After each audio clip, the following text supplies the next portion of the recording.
Hello student, आज हम discuss करने वाले हैं one of the new chapter from grade 11 that is scalar and vector. तो क्या होता है स्केलर, क्या होता है वेक्टर, आज ये हम समझेंगे। So let's begin. ठीक है। So what is scalar and what is vector. Scalar और वेक्टर समझने के पहले हम है ना कुछ और चीजें समझने का ट्राई करेंगे। जैसे लेट्स से अगर आपको कोई बोले कि जाओ 5 kg शुगर खरीद के लेके आओ, ठीक है, तो आप हम क्या बोल रहे हैं 5 kg किलोग्राम। ठीक है। आपको कोई बोले 2 लीटर मिल्क खरीद के लेके आओ, तो हम क्या बोल रहे हैं 2 लीटर। ठीक है। अगर आपको कोई बोले let's say buy 1 kg of tea powder, तो 1 kg ये क्या आएगा टी पाउडर। तो ये हम लिख क्या रहे हैं, बेसिकली नंबर लिख रहे हैं और उसका यूनिट लिख रहे हैं, नंबर लिख रहे हैं यूनिट लिख रहे हैं। अगर आपको कोई दो प्लेस के बारे में या दो सिटी के बीच का डिस्टेंस मेजर करना है, हाँ ठीक है, तो जैसे मान लो मुंबई से लेट्स से अहमदाबाद हम अगर डिस्टेंस मेजर करें तो रफली अराउंड 600 किलोमीटर। ठीक है। तो ये हम क्या मेजर कर रहे हैं, डिस्टेंस बिटवीन टू प्लेस। ये है क्या, नंबर और यूनिट, नंबर और यूनिट। तो यहाँ ये जो हमने लिखा है ना, देखो कुछ नंबर है और यूनिट है, नंबर है और यूनिट है। जैसे हम यहाँ क्या खरीद रहे थे, शुगर, यानी ये क्या है मास ऑफ शुगर, क्या है मास ऑफ शुगर। यहाँ क्या बाय कर रहे हो, मिल्क, तो ये क्या है वॉल्यूम ऑफ मिल्क, ये क्या है वॉल्यूम। यहाँ भी मास है, ठीक है।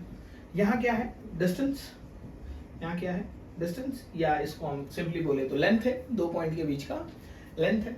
तो हम यहाँ कुछ पैटर्न देख पा रहे हैं कि यहाँ क्या है, ये है नंबर, ये क्या है नंबर, ये क्या है नंबर, और ये उसका यूनिट है, ये क्या है उसका यूनिट जिसमें हम मेजर करते हैं। ठीक है। जैसे अगर आपको कोई पूछे आपका हाइट कितना है, तो लेट्स से 5 फुट 8 इंच, तो 5 फुट 8 इंच, इंच बता रहे हैं ना हम, वो क्या है यूनिट है। 5 feet, feet is what a unit, तो नंबर है और यूनिट है। 5 फीट यानी 5 is a number, feet is a unit. तो इसी हिसाब से कोई भी फिजिकल क्वांटिटी, कोई भी फिजिकल क्वांटिटी, और फिजिकल क्वांटिटी क्या है, इन सबको हम क्या बोलते हैं फिजिकल क्वांटिटी। ये सारी क्या है फिजिकल क्वांटिटी। तो कोई भी फिजिकल क्वांटिटी को हम कैसे डिनोट करते हैं, फिजिकल क्वांटिटी को हम डिनोट करते हैं नंबर इनटू यूनिट के फॉर्म में। नंबर होगा कुछ और उसका यूनिट होगा। जैसे यहाँ 5 और KG, 5 is a number, KG is a unit. अब ये किसका यूनिट केजी है, तो ये मास का है। तो मास क्या है फिजिकल क्वांटिटी। तो फिजिकल क्वांटिटी को हम क्या लिख सकते हैं नंबर इनटू यूनिट के फॉर्मेट में हम फिजिकल क्वांटिटी लिख सकते हैं। अब ये जो फिजिकल क्वांटिटी है, ठीक है, ये दो तरीके से कैटेगराइज होता है अगर हम बाय एंड लार्ज समझे तो। ठीक है। अब देखो ऐसा फिजिकल क्वांटिटी, ऐसा फिजिकल क्वांटिटी जिसको डायरेक्शन का जरूरत है, जिसको डायरेक्शन का जरूरत है। मतलब अगर आपको कुछ चीज डिफाइन करना है और आपको उसमें डायरेक्शन भी बताना पड़ रहा है, ठीक है। जैसे अगर हम एग्जांपल के साथ समझें, लेट्स से आप अब जहां भी बैठे हो वहां से आपको अगर कोई बोला जाए कि केक की शॉप पे जाओ और केक खरीद के लेके आओ, तो आपको पता नहीं है केक का शॉप किधर है, ठीक है। तो मैं अगर आपको बोलूं कि वहां से आप 2 किलोमीटर दूर जाओ और वहां केक का शॉप मिलेगा आपको, तो आपने क्या डिसाइड किया, चलो ठीक है जहाँ बैठे वहां से अपन बाहर निकले। मान लो आप रूम में बैठे हो तो रूम से बाहर निकले। अब 2 किलोमीटर जाए तो जाए कहाँ, आप यहाँ बैठे हो और यहाँ से 2 किलोमीटर कौन से डायरेक्शन में जाना है, 2 किलोमीटर कौन से डायरेक्शन में जाना है, ठीक है। 2 किलोमीटर आप ईस्ट में जा सकते हो, वेस्ट में जा सकते हो, south, north, north east, south west. आप ये पूरे सर्कल में 2 किलोमीटर कहीं भी जा सकते हो ना, आप कोई भी डायरेक्शन में 2 किलोमीटर जा सकते हो। तो इस हिसाब से तो आप केक की शॉप पे कभी नहीं पहुंचोगे, क्योंकि कहीं भी जा सकते हो ना 2 किलोमीटर। समझ में आ रहा है। तो क्या ये 2 किलोमीटर कंप्लीट इंफॉर्मेशन है, नहीं। To reach your destination 2 kilometre is not a complete information. along with 2 kilometer, if I want you to reach exactly at the cake shop, I also need to specify the direction. तो 2 kilometre के साथ साथ अगर मैं आपको direction भी बताऊं तो ही आप केक शॉप तक पहुंच पाओगे। अगर मैं बोलूं 2 किलोमीटर टुवर्ड ईस्ट चले जाओ, या मान लो कोई नजदीक की फेमस कैफे है तो अपन ने वहां बता दिया कि so and so XYZ cafe, उसकी तरफ चले जाओ, तो आप क्या बता रहे हो, आप बता रहे हो कि ये डायरेक्शन में जाना है। तो 2 किलोमीटर टुवर्ड ईस्ट, तो ये डिफाइन करने के लिए मुझे डायरेक्शन का जरूरत पड़ा, तो ही आप आपके फाइनल डेस्टिनेशन तक पहुंचोगे। समझ में आ रहा है? तो जहां भी हमें डायरेक्शन का जरूरत पड़ेगा उसको हम क्या बोलते हैं, वेक्टर। जो क्वांटिटी में नंबर और यूनिट तो लगेगा ही, जैसे 2 kilometre, 2 is a number, kilometre is a unit, उसके साथ साथ हमें डायरेक्शन बताना पड़ रहा है। तो जहां भी डायरेक्शन बताना पड़ेगा वो क्वांटिटी कैसा होगा, उसको हम बोलेंगे वेक्टर। उसको क्या बोलेंगे, वेक्टर।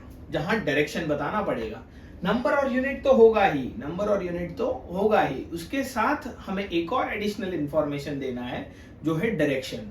तो जो क्वांटिटी को, या हम मोर प्रिसाइजली बोले, ये वेक्टर है क्या, एक टाइप का फिजिकल क्वांटिटी ही है। ऐसा फिजिकल क्वांटिटी जिसमें डायरेक्शन का भी जरूरत पड़ रहा है। नंबर और यूनिट तो है, मतलब ये फिजिकल क्वांटिटी है। फिजिकल क्वांटिटी के को, जो फिजिकल क्वांटिटी को नंबर और यूनिट के साथ साथ डायरेक्शन का जरूरत पड़ता है, वो फिजिकल क्वांटिटी को हम क्या बोलते हैं, वेक्टर। आप समझ पा रहे हो? जैसे एक और एग्जांपल ले, जैसे मान लो मेरे पास ये मार्कर है, ठीक है। अब ये मार्कर के ऊपर मैं बोलूं कि 5 किलो न्यूटन का फोर्स अप्लाई करूं, ठीक है। मान लो ये हाथ से मैं फोर्स अप्लाई कर रहा हूं, ठीक है। हमें कितना अप्लाई करना है, 5 किलो न्यूटन, ठीक है, या 5 न्यूटन ले लो, कुछ भी नंबर ले लो। तो 5 क्या है, नंबर, और न्यूटन इज अ यूनिट। तो नंबर है, यूनिट है, ये क्या है, फिजिकल क्वांटिटी। अब फिजिकल क्वांटिटी क्या है, फोर्स। तो मैं कह रहा हूं कि ये मार्कर के ऊपर 5 किलो न्यूटन या 5 न्यूटन का फोर्स अप्लाई करो। 5 न्यूटन का फोर्स अप्लाई करते हैं, तो सवाल आता है कि फोर्स कहाँ लगाए और कौन से डायरेक्शन में अप्लाई करें। 5 न्यूटन ऐसे भी अप्लाई कर सकते हैं जिससे मार्कर ऐसे बेंड होगा। 5 न्यूटन हम नीचे से ऊपर भी लगा सकते हैं जिससे मार्कर कहाँ मूव होगा, ऊपर। 5 न्यूटन आप कुछ एंगल पे भी अप्लाई कर सकते हो। 5 न्यूटन ऐसे भी लगा सकते हो, ऐसे भी डाउनवर्ड भी लगा सकते हो। तो ये तो बहुत सारे डायरेक्शन में 5 न्यूटन लग सकता है। और जैसे ही फोर्स अप्लाई करोगे इसका कुछ क्या होगा, डिस्प्लेसमेंट। लेट्स से 5 न्यूटन इधर लगाया तो डिस्प्लेसमेंट ऐसे होगा। 5 न्यूटन यहाँ से अप्लाई कर रहे हो तो ये कहाँ जाएगा, ऊपर जाएगा। तो क्या 5 Newton is a complete information? नहीं। 5 न्यूटन के साथ साथ हमें डायरेक्शन बताना पड़ेगा कि 5 न्यूटन कौन से डायरेक्शन में अप्लाई करना है। तो फोर्स क्या हुआ, फोर्स भी एक वेक्टर क्वांटिटी हुआ। फोर्स क्या है, example of vector quantity. Force क्या है, वेक्टर क्वांटिटी का एग्जांपल है। क्या फोर्स फिजिकल क्वांटिटी है? ऑब्वियसली फोर्स क्या है, फिजिकल क्वांटिटी। उसको डिफाइन करने के लिए हमें नंबर और यूनिट लगाना, और नंबर और यूनिट के साथ साथ हमें डायरेक्शन का भी जरूरत पड़ा, इसीलिए हम फोर्स को क्या बोलेंगे, vector. Force is a physical quantity, और हम इसे बोल सकते हैं force is a vector type of physical quantity. अब एक और एग्जांपल लेते हैं स्केलार का, जिसमें डायरेक्शन का जरूरत नहीं पड़ता। जहां डायरेक्शन का जरूरत पड़ता है उसको हम वेक्टर बोलते हैं, जहां डायरेक्शन का जरूरत नहीं पड़ता उसको हम क्या बोलते हैं, स्केलार। तो कहां नहीं पड़ता डायरेक्शन का जरूरत, एग्जांपल लो, जैसे आप शुगर खरीदने गए, 5 kg शुगर चाहिए, बस आप इतना बोलो तो दुकानदार समझ जाता है, वो आपको उतना शुगर दे देता है, उसमें कोई डायरेक्शन का जरूरत नहीं है। समझ में आ रहा है? तो 5 kg toward east, toward north, ऐसा कुछ नहीं होता। तो मास डिफाइन करने के लिए हमें डायरेक्शन का जरूरत नहीं पड़ रहा। आप मिल्क खरीदने गए, 2 लीटर ऑफ मिल्क, इसमें कोई भी डायरेक्शन का जरूरत नहीं है। 2 litre of milk is a complete information. समझ रहे हो? तो ये क्या हुआ, स्केलर क्वांटिटी। तो स्केलर क्या है, स्केलर भी फिजिकल क्वांटिटी है। स्केलर और वेक्टर दोनों ही फिजिकल क्वांटिटी है। दोनों में डिफरेंस बस एक बात का है कि वेक्टर को डायरेक्शन का जरूरत पड़ता है। वेक्टर ऐसा फिजिकल क्वांटिटी है जिसको डिफाइन करने के लिए डायरेक्शन का जरूरत पड़ता है, और स्केलर ऐसा फिजिकल क्वांटिटी है जिसको डिफाइन करने के लिए डायरेक्शन का जरूरत नहीं पड़ता है। तो एग्जांपल क्या है स्केलर के, बहुत सारे एग्जांपल है। वेक्टर के भी बहुत सारे एग्जांपल है। अभी अभी जैसे हमने डिस्कस किया, मास हो गया, मास, वॉल्यूम, ये सब किसके एग्जांपल है, स्केलर के। ठीक है, तो इसको अच्छे से लिख लेते हैं, what is scalar, what is vector. ठीक है, क्या दोनों ही फिजिकल क्वांटिटी है? हाँ, दोनों ही फिजिकल क्वांटिटी है। ठीक, so what is scalar? Scalar, it is a physical quantity,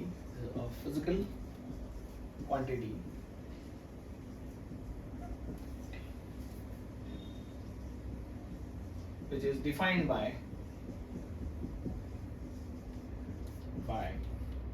magnitude यानी number and unit, magnitude and unit. इसका एग्जांपल क्या है? एग्जांपल है स्पीड।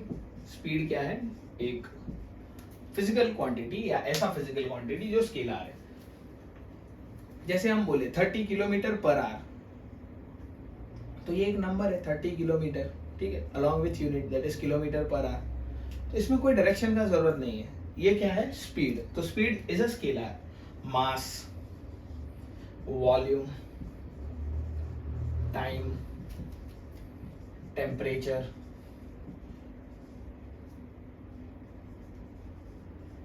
ये सारी कैसे फिजिकल क्वांटिटी है जिनको डिफाइन करने के लिए हमें सिर्फ नंबर बताना पड़ रहा है, ठीक है। वैसे फिजिकल क्वांटिटी को हम क्या बोलते हैं? स्केलर। इनको आप सिंपली ऐड और सब्ट्रैक्ट कर सकते हो। इनको आप सिंपली ऐड और सब्ट्रैक्ट कर सकते हो। जैसे 5 kg of sugar, 5 kg of sugar, मान लो 5 kg शुगर आपके पास था और आप मार्केट से और 3 kg खरीद के लेके आए, तो टोटल कितना हो गया? 8 kg। टोटल कितना हो गया? 8 kg। तो आप जितने भी स्केलर है ना, उनको आप सिंपली ऐड और सब्ट्रैक्ट कर सकते हो, जैसे हम एल्जेब्रिकली ऐड और सब्ट्रैक्ट करते हैं।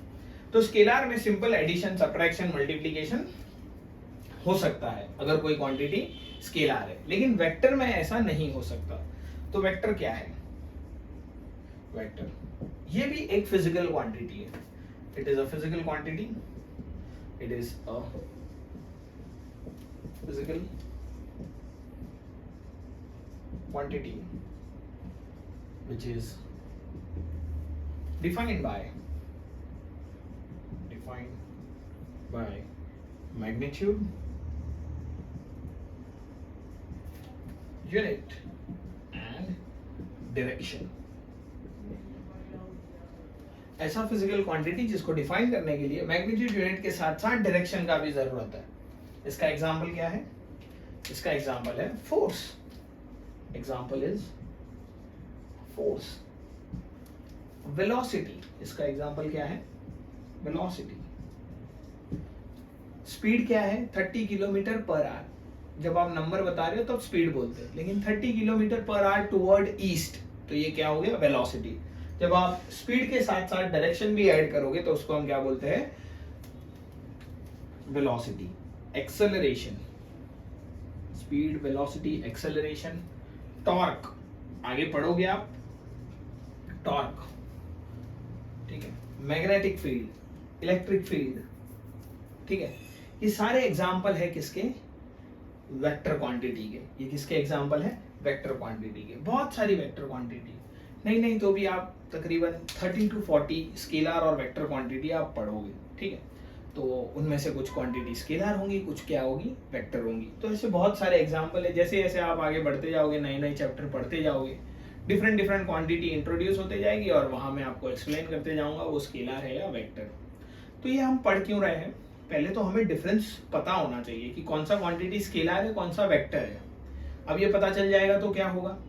जैसे अगर आपको पता चल गया कि कोई गिवन क्वांटिटी वेक्टर है, तो आपको तुरंत दिमाग में ये आना चाहिए कि ये क्वांटिटी को अपन सिंपली ऐड और सब्ट्रैक्ट नहीं कर सकते। जैसे 5 + 3 8 हम वेक्टर में नहीं लिख सकते, लेकिन हाँ स्केलर होगा तो हम लिख सकते हैं। तो स्केलर में सिंपल एडिशन, सब्ट्रैक्शन हो सकता है जो हम डे टू डे लाइफ में पढ़ते हैं, लेकिन वेक्टर को हम सिंपली ऐड और सब्ट्रैक्ट नहीं कर सकते, इवन मल्टीप्लाई भी नहीं कर सकते। तो वेक्टर के एडिशन, सब्ट्रैक्शन और मल्टीप्लीकेशन के कुछ रूल्स है, तो हम वो रूल फॉलो करेंगे तो हम उनको ऐड, सब्ट्रैक्ट और मल्टीप्लाई कर पाएंगे। क्या ये अलजेब्रिक मल्टीप्लिकेशन और एडिशन की तरह है? नहीं, वेक्टर को हम सिंपली ऐड, सब्ट्रैक्ट और मल्टीप्लाई नहीं कर सकते। उसको ऐड, सब्ट्रैक्ट और मल्टीप्लाई करने के लिए कुछ लॉ है, वो हमें फॉलो करने होंगे। तो ये चैप्टर में हमें यही पढ़ना है कि how to add, subtract and multiply the vector. तो सबसे पहले स्टार्ट करते हैं वेक्टर एडिशन के साथ। वेक्टर एडिशन के साथ आप यहाँ चाहिए तो एक नोट करके लिख लो।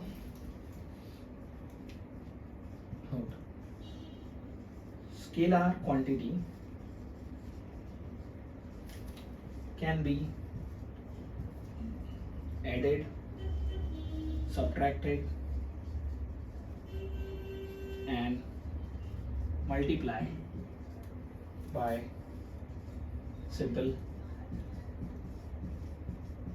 algebraic method।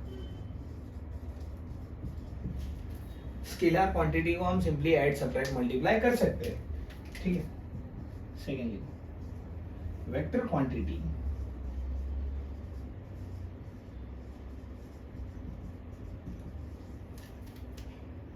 Are added subtracted and multiplied by vector law. इनको ऐड सब्ट्रैक्ट और मल्टीप्लाई करने के लिए वेक्टर के कुछ लॉ है, वो हमें फॉलो करने होंगे। तो पहला लॉ, जैसे वेक्टर एडिशन। सो वेक्टर को ऐड कैसे करते हैं? सो वेक्टर को ऐड करने के बेसिकली 3 लॉ है, और तीनों लॉ से आंसर सेम ही आता है। तीनों लॉ से आंसर क्या आता है? सेम आता है। तो ये कौन से लॉ है? बहुत सिंपल है, ट्राइंगल लॉ, पैरेललोग्राम लॉ और पॉलीगॉन लॉ। वेक्टर ऐड करने के 3 लॉ है, ठीक है, पैरेललोग्राम लॉ, ट्राइंगल लॉ और पॉलीगॉन लॉ। लेकिन हम सबसे ज्यादा फोकस करेंगे पैरेललोग्राम लॉ पे। तो पहले समझते हैं कि वेक्टर को ऐड कैसे करते हैं, ठीक है।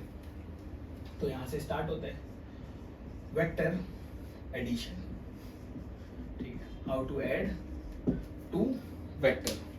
2 वेक्टर को हम ऐड कैसे करेंगे, इसी को हम क्या बोलते हैं? Vector addition. मान लो ये कोई वेक्टर है ए, ठीक है, ये है वेक्टर ए। अपने को ये वेक्टर ए में वेक्टर बी ऐड करना है। वेक्टर ए है और हमारे पास कोई वेक्टर बी है। मान लो ये क्या है? Vector B. अब पहले वेक्टर का फील समझो, वेक्टर है क्या एग्जैक्टली? ये वेक्टर ए है, वेक्टर बी है। वेक्टर क्या है? एक फिजिकल क्वांटिटी है जिसको डिफाइन करने के लिए हमें डायरेक्शन का भी जरूरत पड़ता है। तो जैसे मान लो ये मार्कर है, ये मार्कर के ऊपर मैंने 5 न्यूटन का फोर्स यहाँ अप्लाई किया, ठीक है। ये क्या है? 5 न्यूटन का फोर्स ये पॉइंट पे अप्लाई कर रहा हूँ। सेम पॉइंट पे अगर हम एक और फोर्स अप्लाई कर रहे हैं, ठीक है, लेट्स से ये फोर्स है 3 न्यूटन का। एक फोर्स हमने ये डायरेक्शन में अप्लाई किया, एक फोर्स हमने ये डायरेक्शन में अप्लाई किया। तो एक पॉइंट के ऊपर कितने फोर्स लग रहे? 2 फोर्स। तो मान लो वो पॉइंट ये है और वो जो 2 फोर्स अप्लाई कर रहे हैं हम, उनको नाम दे दो, ये F1 फोर्स और ये F2 फोर्स, F1 और F2। अब वेक्टर को लिखते कैसे? वेक्टर लिखने के लिए अगर कोई भी क्वांटिटी अगर वेक्टर है तो उसके ऊपर हम क्या बनाएंगे? बार। ऐसे एरो बना दिया या बार बना दिया तो हम इसको क्या बोलते हैं? ये वेक्टर है। ये वेक्टर का रिप्रेजेंटेशन है कि कोई भी क्वांटिटी के ऊपर हमने एरो बना दिया तो वो क्या है? वेक्टर। तो F1 फोर्स एक वेक्टर है, ठीक है। और एक पॉइंट के ऊपर कितने फोर्स लग रहे हैं? 2 फोर्स लग रहे हैं। एक पॉइंट के ऊपर कितने फोर्स है? 2 फोर्स है, F1 और F2, ठीक है। एक फोर्स के ऊपर कितने एक पॉइंट के ऊपर कितने फोर्स लग रहे हैं? F1 और F2। ये पॉइंट को नाम दे दो A, ठीक है। मान लो ये F1 जैसे हमने डिसाइड किया था, ये कितना है? 5 न्यूटन, और F2 कितना है? 3 न्यूटन, ठीक है। ये 2 फोर्स है, 5 न्यूटन और 3 न्यूटन। अब सवाल आता है, अगर ये वेक्टर है तो इनके पास डायरेक्शन होगा। तो ये जो हम अप्लाई कर रहे हैं ना, ये क्या है? डायरेक्शन ही है ना। ये फोर्स कहाँ लग रहा है? इधर। ये क्या है? Toward east. ये 5 न्यूटन का फोर्स कहाँ लग रहा है? टुवर्ड ईस्ट, ठीक है। और ये 3 न्यूटन का फोर्स ये कहाँ लग रहा है? कुछ एंगल के ऊपर अप्लाई कर रहे हैं। तो ये जो एंगल है विथ हॉरिजॉन्टल के साथ, ये जो एंगल पे हम जो फोर्स अप्लाई कर रहे हैं, ये एंगल है, लेट्स से कुछ भी ले सकते हैं, मान लो ये 30 डिग्री एंगल है, ठीक है। तो ये पॉइंट के ऊपर 2 फोर्स लग रहे हैं, 5 न्यूटन, और एक दूसरा फोर्स लग रहा है ये ऐसे। ये मान लो ये पॉइंट है, इसके ऊपर ये ऐसे फोर्स लग रहे हैं 2, ठीक है। एक 5 न्यूटन का इधर और दूसरा ये पॉइंट है, ठीक है। एक 5 न्यूटन इधर लग रहा है, दूसरा 30 डिग्री एंगल पे कितने किधर लग रहा है? इधर लग रहा है ऐसे। तो इन दोनों फोर्स के बीच में एंगल कितना है? 30 डिग्री का, ठीक है। तो ये F1 और F2 ये 2 फोर्स है। हम इन दोनों को सिंपली ऐड नहीं कर सकते। हम इन दोनों को सिंपली ऐड नहीं कर सकते। We can not write F1 plus F2। We can not write F1 plus F2 equal to 5 plus 3। हम ये ऐसा नहीं कर सकते हैं, ये गलत हो जाएगा, ठीक है। ये 5 और ये 3, क्योंकि ये क्या है? वेक्टर है। समझ में आ रहा है? तो अब इनको ऐड कैसे किया जाए? तो इनको ऐड करने का तरीका क्या है? F1 प्लस F2 ये कोई 2 वेक्टर है जिनको हम ऐड कर रहे हैं। ठीक है, जब इन दो वेक्टर को ऐड करोगे तो इनका जो रिजल्ट आएगा वो भी एक वेक्टर आएगा, और वो वेक्टर को हम क्या बोलते हैं, रिजल्टेंट वेक्टर। उसको क्या बोलते हैं, रिजल्टेंट वेक्टर। ये क्या है, रिजल्टेंट वेक्टर। दो वेक्टर को ऐड करने के बाद जो हमें फाइनली मिलता है वो भी क्या होता है, एक वेक्टर ही होता है, और उसको हम क्या बोलते हैं, रिजल्टेंट वेक्टर। तो रिजल्टेंट वेक्टर फाइंड कैसे किया जाए, ये एक वेक्टर है, ठीक है, तो इसके पास भी मैग्नीट्यूड होगा और डायरेक्शन होगा। तो रिजल्टेंट वेक्टर फाइंड करने का फॉर्मूला है r equal to under root of, मैं डायरेक्ट एक्सप्रेशन लिख रहा हूँ, पहले समझो इसको। ये आता है f1 square plus f2 square plus 2f1 f2 cos theta, ठीक है, ये रिजल्टेंट का कुछ मैग्नीट्यूड आएगा। अब इसका डायरेक्शन कैसे फाइंड करें, इसका डायरेक्शन यानी एंगल होगा, ठीक है, इसका एंगल, इसको हम क्या बोल रहे हैं, एंगल है अल्फा। ये एंगल फाइंड करने का फॉर्मूला क्या है, f2 sin theta upon f1 plus f2 cos theta, ठीक है, f2 sin theta upon f1 plus f2 cos theta, ठीक है। अब ध्यान से समझो, ये रिजल्टेंट वेक्टर है क्या, ये वेक्टर है, तो इसके पास क्या होगा, magnitude as well as direction. इसका मैग्नीट्यूड यानी कुछ नंबर आएगा ना, जैसे ये 5 न्यूटन है, ये 3 न्यूटन है, वैसे ही ये भी कुछ नंबर आएगा। लेट्स से ये आया कुछ 8 न्यूटन, ये कितना आया, 8 न्यूटन। तो 5 न्यूटन और 3 न्यूटन को ऐड कर रहे हैं, तो नॉर्मली क्या आता है, 5 प्लस 3, हम नॉर्मल एडिशन में 8 ले लेते हैं, यहाँ मान के चल रहे हैं, मान लो ये 10 न्यूटन आ गया, ठीक है, 5 प्लस 3 कितना आ रहा है, 10 न्यूटन आ रहा है। तो ये r 10 न्यूटन कहाँ से आएगा, ये r का वैल्यू है, ठीक है, ये वेक्टर है ना, तो इसके पास डायरेक्शन भी होगा। डायरेक्शन यानी ये कितने एंगल पे लग रहा है, तो वो एंगल हम कहाँ से फाइंड करेंगे, ये अल्फा से, 10 अल्फा, यहाँ से हमें क्या मिलेगा, एंगल मिलेगा। तो ये जो एंगल है इसको हम क्या बोलेंगे, 10 अल्फा। ये हो गया रिजल्टेंट वेक्टर और ये हो गया उसका एंगल अल्फा। ये क्या है, एंगल अल्फा। इसका मतलब क्या है, ये जो पॉइंट था, ये जो मार्कर पे पॉइंट था, इसके ऊपर दो फोर्स लग रहे थे, एक 5 न्यूटन इधर, एक 3 न्यूटन इधर। अगर हम ये दोनों फोर्स को रिप्लेस करना है किसी एक सिंगल फोर्स से, मतलब हमें दो फोर्स अप्लाई नहीं करना है, हमें कोई एक ही फोर्स अप्लाई करना है, और वो एक फोर्स का मैग्नीट्यूड और डायरेक्शन ऐसा होना चाहिए कि वो सेम इफेक्ट दे ये दो फोर्स का। समझ पा रहे हो, यहाँ पे 5 न्यूटन लग रहा है, 3 न्यूटन लग रहा है, हमें दो फोर्स अप्लाई नहीं करना है, मान लो हमें कोई एक ही फोर्स अप्लाई करना है, ठीक है। तो वो एक फोर्स कितना होगा, उसका मैग्नीट्यूड क्या होगा, उसका डायरेक्शन क्या होगा। तो उसका मैग्नीट्यूड कैसे फाइंड करेंगे, यहाँ से कि वो एक फोर्स कितने न्यूटन का होगा। मतलब ये 5 न्यूटन है, ये 3 न्यूटन, दोनों को हटाओ, हमें एक ही फोर्स लगाना है, तो वो एक फोर्स कितना होना चाहिए। लेट्स से वो 10 न्यूटन आया, तो हम कहाँ कितना अप्लाई करेंगे, 10 न्यूटन, ठीक है। दो फोर्स की जगह एक फोर्स लगाएंगे 10 न्यूटन। अब वो कितने एंगल पे लगाना है, ठीक है, वो कितने एंगल पे लगेगा, वो एंगल कहाँ से मिलेगा, यहाँ से मिलेगा, विच इज 10 अल्फा। ये alpha is a angle. Alpha किसके साथ का एंगल है, f1 के साथ का एंगल है। समझ में आ रहा है, alpha is angle with vector f1। ये क्लियर है। व्हाट इज रिजल्टेंट वेक्टर, इसका डेफिनेशन लिखो,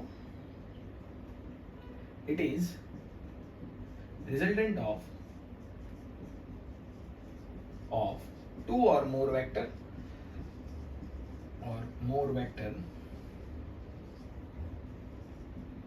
which produce, it is resultant of two or more vector which produce same effect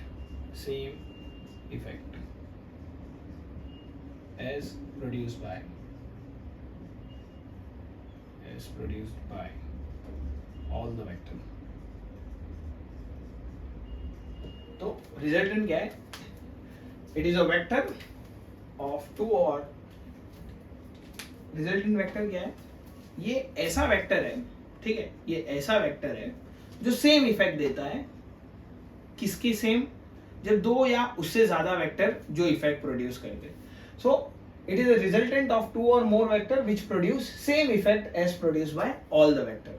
जैसे यहाँ पे ये f1 और f2, ये दो वेक्टर मिलके जो इफेक्ट दे रहे हैं, वो सेम इफेक्ट कौन देगा, r देगा, वो सेम इफेक्ट कौन देगा, r देगा। अब r एक वेक्टर है, तो इसका मैग्नीट्यूड होगा, इसका डायरेक्शन होगा, मतलब ये मार्कर के ऊपर हमें ये दो फोर्स अप्लाई नहीं करना, एक ही फोर्स अप्लाई करना है। तो एक फोर्स कितने एंगल पे लगेगा और वो कितना मैग्नीट्यूड होगा, उसका नंबर कितना होगा, तो नंबर कहां से मिलेगा, ये फॉर्मूले से, ठीक है। और उसका डायरेक्शन यानी कितने एंगल पे लगेगा, वो एंगल कहां से मिलेगा, यहां से, ठीक है। ये अल्फा कहां से मिलेगा, ये फॉर्मूले से मिलेगा। अब ये फॉर्मूले आते कैसे, वो लॉ ऑफ पैरेललोग्राम से आते हैं, ठीक है। अभी के लिए इनको आप दिमाग में रख लो, अपन देखेंगे लॉ ऑफ पैरेललोग्राम है क्या। पहले ये समझो अल्फा है क्या। Alpha it is angle of resultant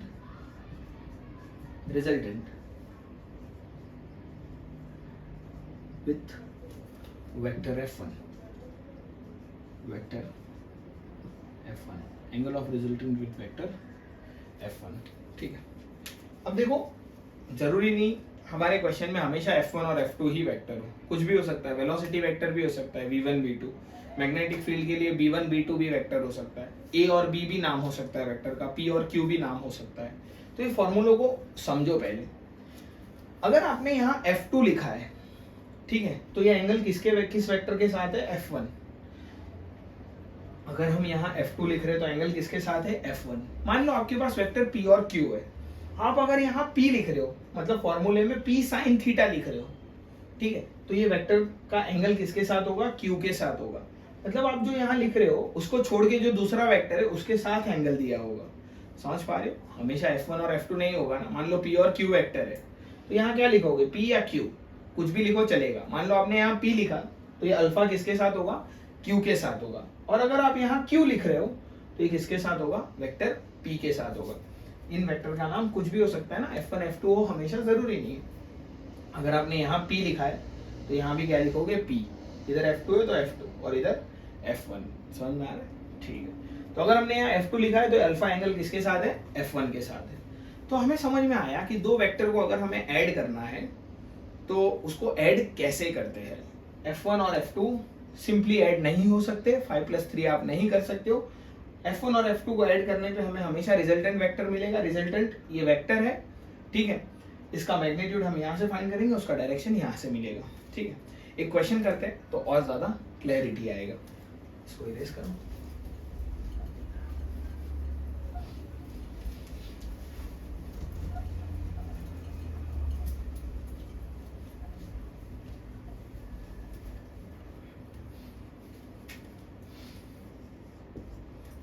देखो लेट्स से कि एक रेन ड्रॉप है, ठीक है, रेन ड्रॉप गिर रहा है, कुछ स्पीड है उसका 35 मीटर पर सेकेंड। ध्यान से समझना, रेन ड्रॉप गिर रहा है, उसका स्पीड कितना है, रेन ड्रॉप का स्पीड है 35 metre per second. Velocity of rain drop is 35 metre per second, ठीक है। और विंड ब्लो हो रहा है, जो एयर या विंड ब्लो हो रहा है उसका स्पीड है 12 मीटर पर सेकेंड। और वो जो डायरेक्शन में ब्लो हो रहा है वो ईस्ट टू वेस्ट है। देखो ये 4 डायरेक्शन है, ये आपको याद और पता होने चाहिए।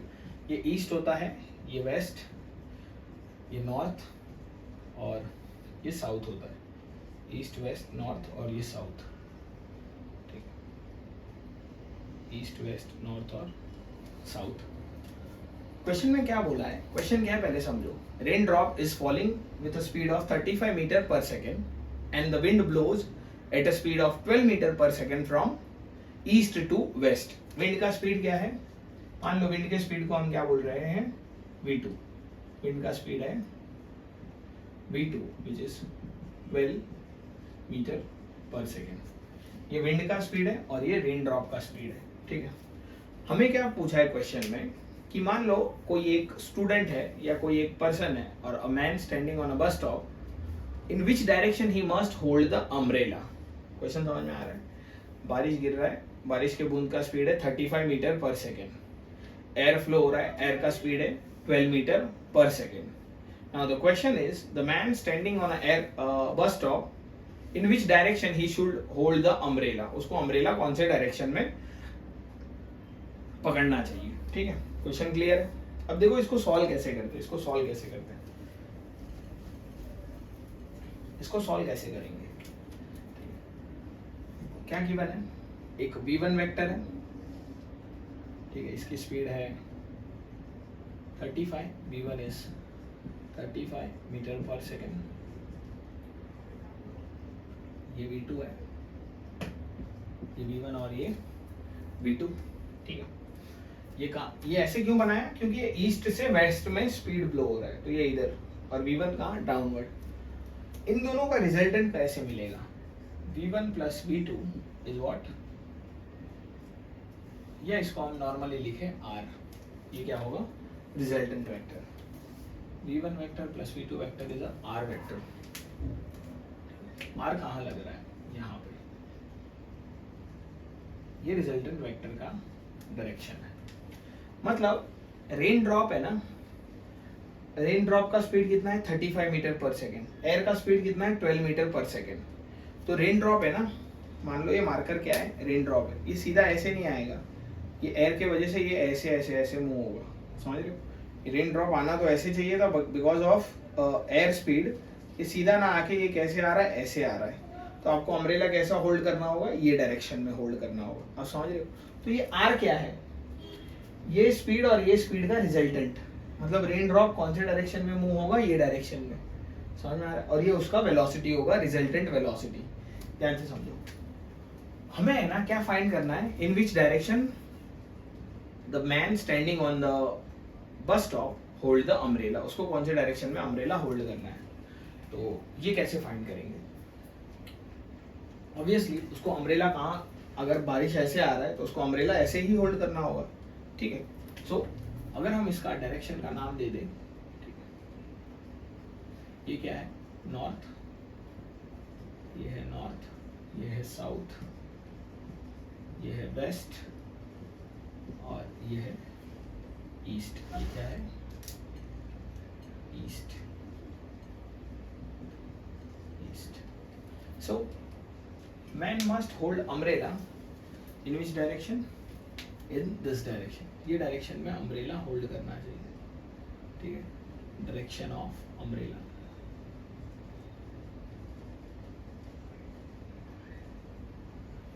अम्ब्रेला कौन से डायरेक्शन में होल्ड करना चाहिए, ये वाले डायरेक्शन में।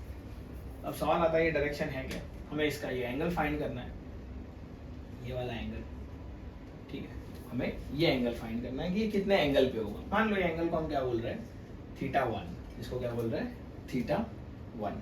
तो जो भी पर्सन बस स्टॉप पे खड़ा है उसको अम्ब्रेला कितने एंगल पे होल्ड करना होगा, ठीक है। तो हम ये एंगल नॉर्थ के साथ फाइंड कर रहे हैं। सवाल समझ में आ रहा है, हमें क्या फाइंड करना है, ठीक है। रेन ड्रॉप है 35 स्पीड है, विंड का स्पीड 12 है, तो रिजल्टेंट रेन ड्रॉप ये डायरेक्शन में आएगा। अगर ये डायरेक्शन में अगर बारिश आ रहा है तो उससे बचने के लिए जो भी यहाँ ऑब्जर्वर खड़ा होगा, ठीक है, उसको अम्ब्रेला ये डायरेक्शन में होल्ड करना होगा, कुछ ऐसे। तो ये डायरेक्शन क्या है, ये वाला डायरेक्शन है, ठीक है। तो हम फाइंड कैसे करें, हमें रिजल्टेंट का एंगल फाइंड करने आता है। हम वो एंगल को क्या बोलते हैं, अल्फा। मान लो ये एंगल क्या है, अल्फा, ये एंगल क्या है, अल्फा। तो पहले अल्फा फाइंड करने का ट्राई करते हैं। रिजल्टेंट का एंगल कैसे फाइंड करते हैं, tan अल्फा। अल्फा किसके साथ एंगल है, V2 के साथ, तो यहाँ क्या लिखा जाएगा, V1 sin theta upon V2 plus V1 cos theta. अगर आप देख पा रहे हो तो दो वेक्टर के बीच का एंगल है theta, which is 90 degree. Theta कितना है, 90 डिग्री। तो sin 90 क्या होता है 1 और cos 90 होता है 0। सो V1 V2 का वैल्यू रख देंगे। V1 कितना गिवन है, V1 is 35, V2 is 12 plus 35 cos 90, तो ये तकरीबन आएगा 35 अपॉन 12। sin 90 का वैल्यू 1 होता है, cos 90 0 होता है, तो ये टर्म 0 हो गया, ये 1 हो गया, तो tan अल्फा इज 35 अपॉन 12। जब आप सॉल्व करोगे तो अल्फा तकरीबन आता है 71.04 डिग्री, ये इतना अल्फा आएगा 71.04 डिग्री। समझ में आ रहा है, ये क्या है, रिजल्टेंट का डायरेक्शन है। हमें θ1 फाइंड करना है कि ऑब्जर्वर को अम्ब्रेला कितने एंगल पे फाइंड होल्ड करना होगा। अगर ये एंगल अल्फा है तो आप समझ पा रहे हो ये एंगल भी कितना होगा, अल्फा ही होगा, ऑल्टरनेट एंगल है ना, ये एंगल भी कितना होगा, अल्फा होगा। तो पूरा एंगल हमें पता है θ1 plus alpha is 90 degree, θ1 plus alpha is 90 degree, ठीक है। तो यहाँ से हम θ1 कैलकुलेट कर लेंगे, विच इज 90 माइनस अल्फा। θ1 आएगा 90 माइनस 71.04 डिग्री, समवेयर अराउंड θ1 आएगा 18.5 18.96 डिग्री, 18.96 डिग्री। मतलब ये जो ऑब्जर्वर है या जो man standing on the bus stop है, इसको अम्ब्रेला कितने एंगल पे होल्ड करना है? वर्टिकल के साथ एंगल कितना होना चाहिए? 18.96। अब ये एंगल को लिखते क्या है? 18.96 degree east of north. North से ईस्ट के तरफ कितना होना चाहिए? ये नॉर्थ है ना, नॉर्थ से ईस्ट की तरफ कितना होना चाहिए? 18.96।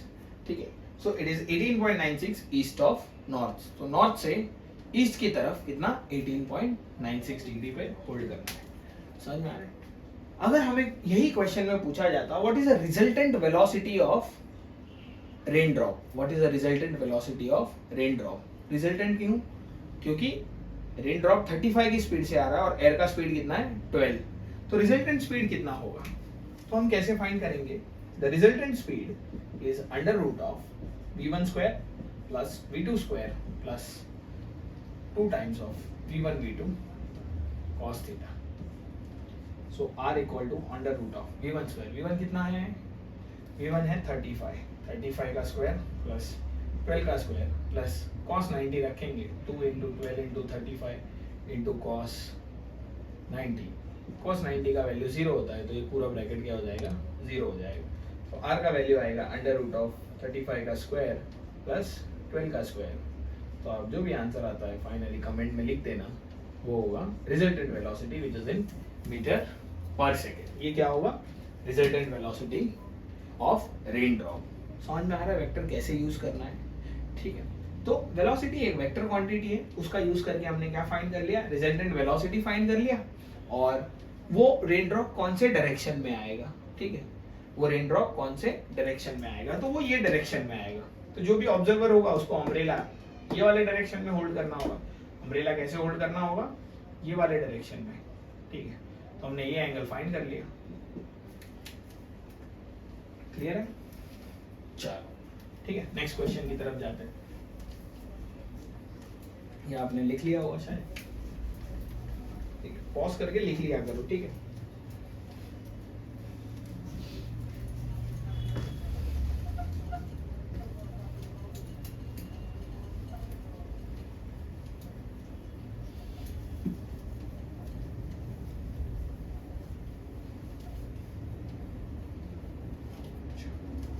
देखो ये जो हमने फॉर्मूला लिखा था, ये फॉर्मूला आता कैसे? ये फॉर्मूला आता कैसे? यानी हमें इसका प्रूफ देखना है, हमें इसका प्रूफ देखना है। तो प्रूफ क्या है? Law of parallelogram. प्रूफ क्या है? Law of parallelogram.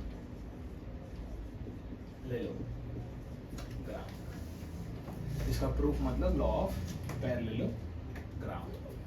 तो क्या होता है लॉ ऑफ पैरेललोग्राम? हम समझेंगे। पैरेललोग्राम लॉ क्या बोलता है कि कोई भी दो वेक्टर को जिनको आपको ऐड करना है, उनको आप कुछ इस तरीके से अरेंज करो। जो भी दो वेक्टर आप ऐड कर रहे हो, उन दो वेक्टर को आप इस तरीके से अरेंज करो कि वो दो वेक्टर मिलके क्या बनाए? पैरेललोग्राम का दो साइड्स बनाए। ठीक है, तो ठीक है, अपन दो वेक्टर को अरेंज कर देंगे इस तरीके से जो पैरेललोग्राम का दो साइड्स बनाते हैं। उसके बाद हमें क्या करना होगा? वो जो पैरेललोग्राम का जो दो साइड्स है, तो पैरेललोग्राम का एक डायगोनल होगा, तो वो जो डायगोनल है ना, वो हमें क्या देगा? रिजल्टेंट वेक्टर देगा। डायगोनल ऑफ पैरेललोग्राम क्या देगा? रिजल्टेंट वेक्टर देगा। ठीक है, इसको थोड़ा बनाया जाए। लेट्स से हमारे पास एक वेक्टर है P, एक वेक्टर है P। ठीक है, ये क्या है? Vector P। और एक और वेक्टर है Q। हम दोनों वेक्टर को कैसे अरेंज करेंगे? देखो, इसको क्या बोलते हैं? टेल ऑफ वेक्टर, और इसको बोलते हैं हेड ऑफ वेक्टर। और ये जो वेक्टर का लेंथ होता है वो क्या रिप्रेजेंट करता है? वेक्टर का मैग्नीट्यूड। ठीक है, तो वेक्टर P है, एक के टेल पे दूसरा का टेल रख देना है। ठीक है, एक के टेल पे दूसरे वेक्टर का टेल रख दो। ये है वेक्टर Q। P और Q के बीच में ये जो एंगल है, इसको हम क्या बोलते हैं? थीटा। इसको क्या बोलते हैं? थीटा। तो लॉ ऑफ पैरेललोग्राम क्या बोलता है? सेम टाइप के वेक्टर, ठीक है, when two same type of vector are arranged in such a way that they form two sides of या two adjacent sides of parallelogram. हमने दो वेक्टर को ऐसे अरेंज किया कि वो क्या बनाए, पैरेललोग्राम का दो एडजेसेंट साइड्स बनाए. तो उन दो वेक्टर का एडिशन हमेशा क्या होगा, पैरेललोग्राम का कॉमन डायगोनल. तो अगर हम ये पूरा पैरेललोग्राम बनाए, ठीक है, ये इधर ये क्या किया, वेक्टर p का जो पैरेलल था ना वो फाइंड किया और वेक्टर q का पैरेलल यहाँ बनाया. ठीक है, तो ये क्या बन रहा है, एक पूरा पैरेललोग्राम बन रहा है. रिजल्टेंट क्या होगा, this is what the resultant, ये है रिजल्टेंट वेक्टर. इसको हम बोलेंगे r बार और इसका ये जो एंगल है इसको हम क्या बोलेंगे, अल्फा. रिजल्टेंट का मैग्नीट्यूड और डायरेक्शन हमें कहाँ से मिलेगा, कॉमन डायगोनल से. सो स्टेटमेंट क्या है, when two same type of vector are represented in a magnitude and direction by two adjacent sides of parallelogram, then the common diagonal of that parallelogram will give the resultant of addition of two vector in magnitude and direction. ठीक है, तो common diagonal क्या देता है, resultant देता है magnitude और direction में. ये रिजल्टेंट का डायरेक्शन होगा यानी अल्फा और उसका मैग्नीट्यूड यानी इस एरो का लेंथ होगा, वो क्या होगा, मैग्नीट्यूड होगा. तो अब ये फाइंड कैसे किया जाए या ये प्रूफ है क्या, तो ध्यान से देखना, बेसिक ज्योमेट्री है उसी के ऊपर हमें फोकस करना है. ठीक है, तो ये रिजल्टेंट मिल गया हमें, इसको नाम दे दो O A B C. O A B C is a parallelogram. अगर हम यहाँ से एक परपेंडिकुलर ड्रॉप करें, ठीक है, और ये लाइन को अगर हम एक्सटेंड करें, ये 90 डिग्री हो गया, ये कितना हो गया 90 डिग्री. तो आपको इसमें एक राइट एंगल ट्राइंगल दिख रहा है ओ बी, इसको नाम दे देते हैं D. So right angle triangle O B D. अब ध्यान से देखना, right angle triangle O B D, ये ट्राइंगल में हम क्या लिख सकते हैं, ये जो लाइन का लेंथ है वो किसके बराबर है, वेक्टर q के मैग्नीट्यूड के बराबर. वेक्टर का मैग्नीट्यूड कैसे लिखते हैं, सिर्फ आप इसको क्या लिखो, q. देखो q के ऊपर लाइन बनाओगे मतलब क्या है, लेट्स से q एक वेक्टर है, फोर्स वेक्टर, तो 5 न्यूटन के साथ ईस्ट. ठीक है, लेकिन जब हम सिर्फ q लिखते हैं तो नंबर की बात होती है, only q means the number. But q के साथ अगर आपने उसके ऊपर लाइन बनाया है तो वो वेक्टर रिप्रेजेंट कर रहा है और ये q क्या रिप्रेजेंट कर रहा है, उस वेक्टर का मैग्नीट्यूड यानी उस वेक्टर का नंबर. तो वेक्टर का जो लेंथ होता है, वेक्टर का जो लेंथ होता है वो क्या रिप्रेजेंट करता है, उसका मैग्नीट्यूड. तो जितना लेंथ ये OA का है उतना ही लेंथ BC का है, या OA का जितना लेंथ है उतना ही लेंथ CB का है. तो OA का लेंथ कितना है, मैग्नीट्यूड ऑफ वेक्टर q, तो उतना ही लेंथ CB का होगा. तो ये q है तो ये भी क्या होगा, q होगा. तो OBD में ये जो लाइन है, ये जो CB लाइन है वो OA को पैरेलल है, तो ये एंगल भी कितना होगा, थीटा होगा. ठीक है, ये एंगल भी कितना होगा, थीटा होगा. तो पहले आप ये जो छोटा सा ट्राइंगल है इसको देखो, BCD, ट्राइंगल BCD मैं यहाँ बनाता हूँ. ठीक है, ट्राइंगल BCD में अगर हम साइन थीटा यूज करें, ट्राइंगल BCD में, ठीक है, यहाँ लिखते हैं ट्राइंगल BCD में साइन थीटा क्या आएगा, opposite upon hypotenuse which is Q. So BD is Q sine theta. ये डिस्टेंस कितना है, Q sine theta. This is what, Q sine theta. और इसी में अगर हम cos थीटा लिखने का ट्राई करें तो क्या होगा, DC adjacent upon hypotenuse which is Q. So DC is Q cos theta.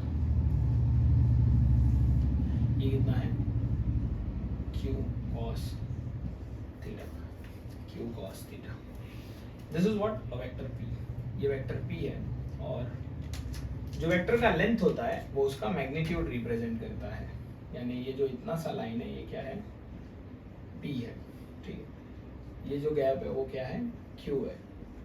Magnitude of vector is represented by length of arrow, ठीक है, ये q है, यानी मैग्नीट्यूड ऑफ वेक्टर q। अब हमें करना क्या है, यहाँ पे हमें दो वेक्टर का एडिशन करना है, a बार या p बार प्लस q बार।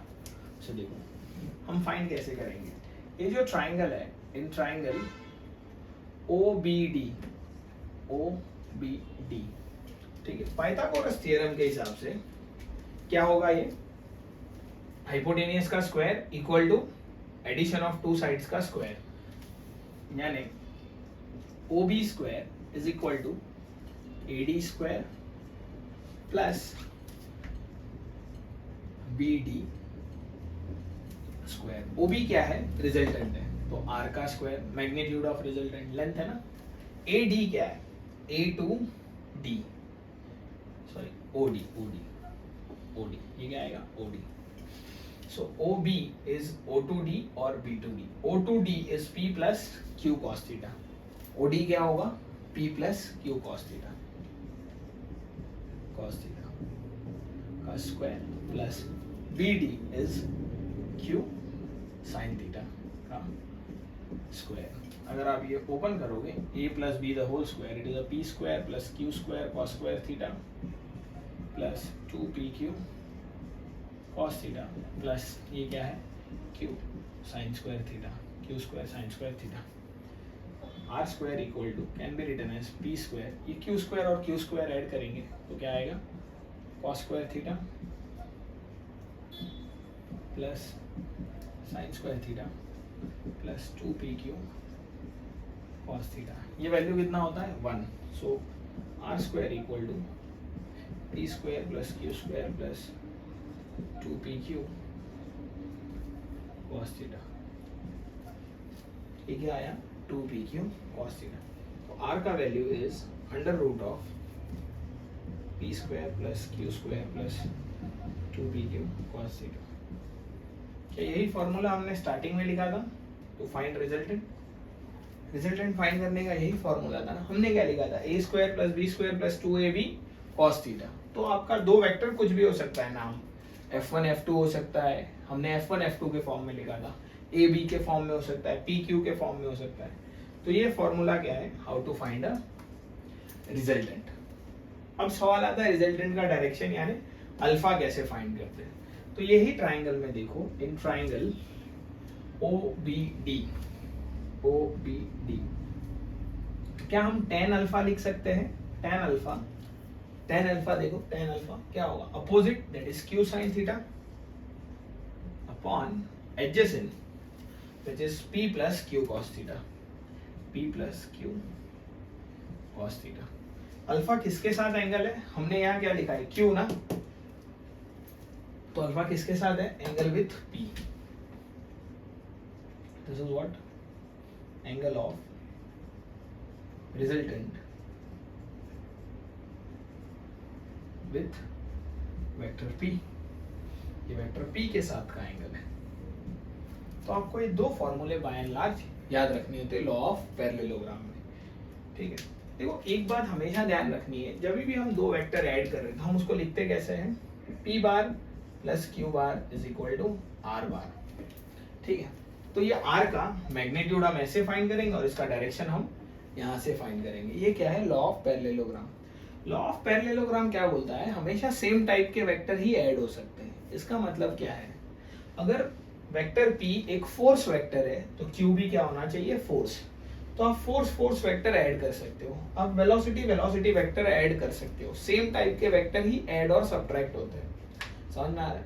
अपोजिट या दूसरे टाइप के वेक्टर ऐड और सब्ट्रैक्ट नहीं होते। जैसे फोर्स वेक्टर में हम वेलोसिटी वेक्टर ऐड नहीं कर सकते, ठीक है। ये ऐसे हो गया कि 5 मैंगो प्लस 5 बनाना, तो 5 मैंगो और बनाना ऐड ही नहीं हो सकते, 5 मैंगो प्लस 5 मैंगो हो सकता है, ठीक है। तो सेम टाइप के वेक्टर ही ऐड हो सकते हैं। तो यही था law of parallelogram. Law of parallelogram क्या बोलता है, आप दो सेम टाइप के वेक्टर को कुछ ऐसे रिप्रेजेंट करो उसके मैग्नीट्यूड और डायरेक्शन में कि वो क्या बनाए, दो एडजेसेंट साइड बनाए पैरेललोग्राम का।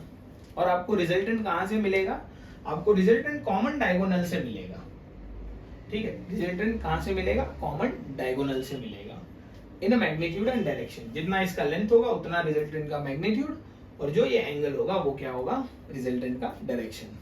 तो हम ये ग्राफिकल मेथड से तो करेंगे नहीं, ठीक है, कि इसका लेंथ वगैरह मेजर करें, इसीलिए हमने फॉर्मूला डिराइव कर लिया आर और अल्फा के फॉर्म में। तो ये हम मोस्ट ऑफ टाइम यूज करेंगे और यहीं से हमारे आंसर आएंगे, ठीक है। एक और क्वेश्चन करते हैं, होपफुली आपने लिख लिया होगा लॉ ऑफ पैरेललोग्राम। चलो आगे बढ़ते हैं।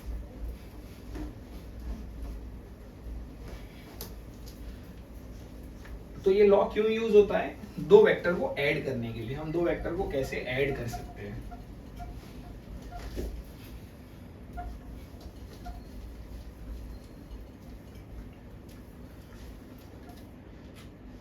तो एक क्वेश्चन लिखते हैं,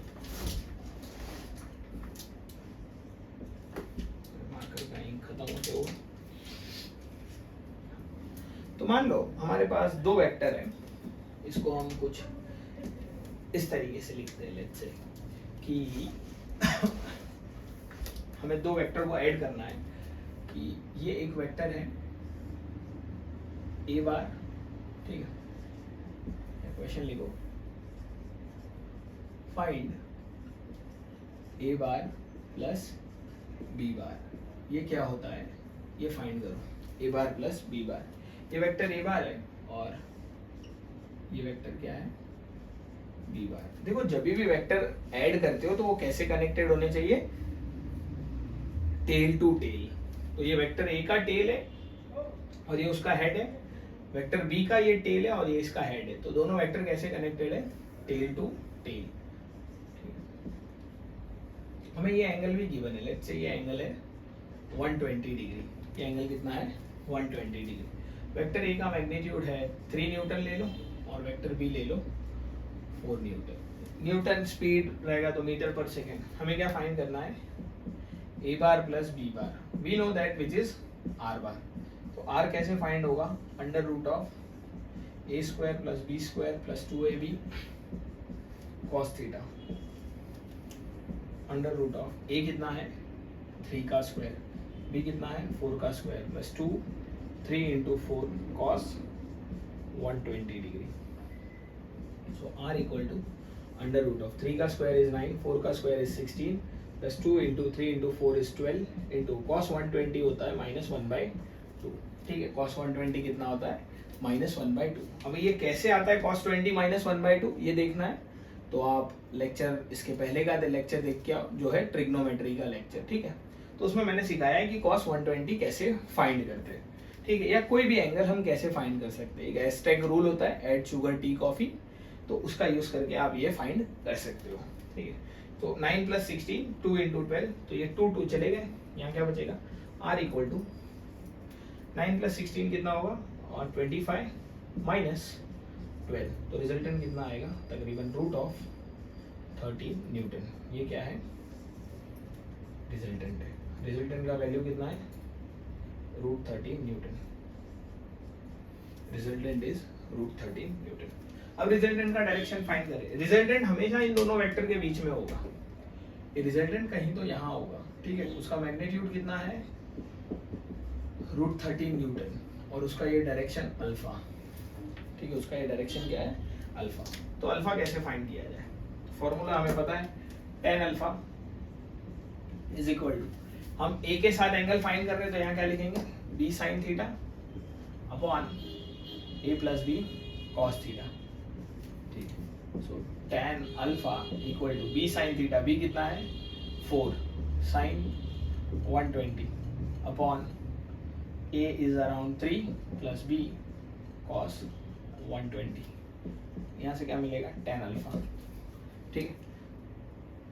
sin 120 का वैल्यू होता है sin 90 + थीटा, हम लिख सकते हैं sin 90 + 30, यानी सेकेंड क्वाड्रेंट में तो 90 है तो रेशियो रिवर्स होगा तो cos 30 होगा। cos 30 का वैल्यू होता है √3/2। देखो ये कैसे आता है, ये समझना है तो आप इसके पहले का लेक्चर जाके देखो, ठीक है।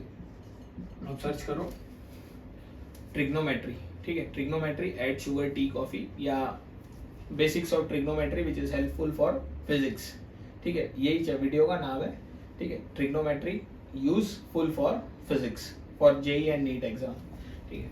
So 3 + 4 cos 120 is -1/2, so tan alpha ये कितना हो जाएगा 4, तो 2√3 बराबर ना, √3/2 है तो 2 2 ज़ा 2√3 अपॉन 3 - 2 हो जाएगा, सो tan अल्फा इज 2√3, 3 - 2 इज 1 बराबर है 4 cos sin 120 का वैल्यू होता है √3/2, sin 120 का वैल्यू होता है √3/2, cos 120 का वैल्यू होता है -1/2, तो ये यहाँ से कितना आएगा √3/2, 2 2 ज़ा 4, 2 3 4 - 2 3 - 2 1 1, सही है 2√3, ये tan अल्फा का वैल्यू। अगर आपको अल्फा फाइंड करना है तो आप वो भी कर सकते हो, ठीक है। So alpha equal to tan inverse of 2√3, ठीक है। ये क्या होगा, अल्फा का एंगल होगा, जो भी एंगल होता रहेगा वो यहाँ से आपको एंगल मिल जाएगा, ठीक है। तो ये बात हुआ हाउ टू ऐड वेक्टर, हम किसी दो वेक्टर को कैसे ऐड कर सकते हैं, ठीक है। वेक्टर एडिशन के और हम कुछ क्वेश्चन सॉल्व करेंगे जो हम करेंगे नेक्स्ट लेक्चर में, ठीक है। वेक्टर एडिशन के ऊपर ही हम नंबर ऑफ क्वेश्चंस और भी सॉल्व करेंगे, और फिर हम देखेंगे वेक्टर सब्ट्रैक्शन की, वेक्टर को सब्ट्रैक्ट कैसे किया जाता है। So till then, bye bye and take care and keep doing well.